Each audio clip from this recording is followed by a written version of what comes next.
एक किसी गांव में भागवत पांडाल का मंच सजाया गया। एक पंडित जी को वहां पर बुलाया गया कि आप 8 दिन तक यहाँ पर कथा करें। मंच सजा, पांडाल सजा, पंडित जी आए, कथा प्रारंभ हुई। हजारों हजार ग्रामीण सुनने के लिए कथा पधारे। पास का जंगल से वहां से चलता हुआ छोटा सा हिरण का बच्चा भी चल के वहां पर आ गया। पहले दिन पंडित जी की कथा हुई, सारे संगीतकार के साथ बैठे थे। वो कोई ढोलक लेके बैठा है, कोई हारमोनियम लेके बैठा है, कोई तबला लेके बैठा है। कथा हो रही है, सारे ग्रामीण सुन रहे हैं। वो हिरण का छोटा सा बच्चा भी वहां पर कविता सुन रहा है।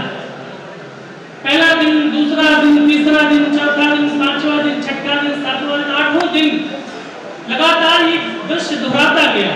पंडित जी आते, हजारों ग्रामीण आते, पूरी साथ संगत के साथ बैठते। कोई तबले पे बैठता, कोई हारमोनियम पे बैठता, व्यास जी कथा कहते, सारे ग्रामीण श्रवण करते और वो हिरण का बच्चा जंगल से चल के आता और रोज सुनता। 8वें दिन जब पंडित जी से रहा नहीं गया तो उन्होंने उस जमाने में पंडितों को, ब्राह्मणों को, जो विद्वान लोग होते थे, तो जानवरों से बात करने की ईश्वर ने उनको वरदान दिया था। उन्होंने हिरण के बच्चे से पूछा, उसका जो जवाब है वहां से कविता प्रारंभ करने की कोशिश करता हूँ, उस सम्मेलन को जमाने की कोशिश करता हूँ। पंडित जी ने पूछा कि हे हिरण के बच्चे, तुम 8 दिन से मैं देख रहा हूँ कि यहाँ पर कथा पांडाल सजा है, भागवत हो रही है, हजारों लोग आते हो, तुम भी आते हो, एक कोने में आके बैठ जाते हो। क्या तुम भागवत के बहुत प्रेमी हो, या तुम पिछले समय, पिछले जन्म के कोई मानस मर्मज्ञ हो, भागवत प्रेमी हो, भागवत के मर्मज्ञ हो, या तुम संगीतकार हो, तुम तबला बजाते थे पिछले जन्म में, या तुम पूर्व जन्म की ऐसी कौन सी आत्मा हो जो हर बार यहाँ पर आते हो।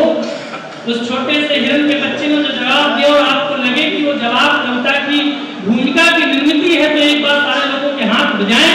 उस हिरण के छोटे से बच्चे ने कहा कि महाराज, ना तो मैं भागवत प्रेमी हूँ, ना मैं मानस जानता हूँ, ना मैं पुरानी जन्म की किसी ऐसी आत्मा हूँ जो बहुत इन सब चीजों में रुचि लेती हो, लेकिन जो आपके संगीतकार मंडली का तबला वादक है, इसके तबले की जो खाल है वो मेरी माँ की खाल से मड़ी हुई है।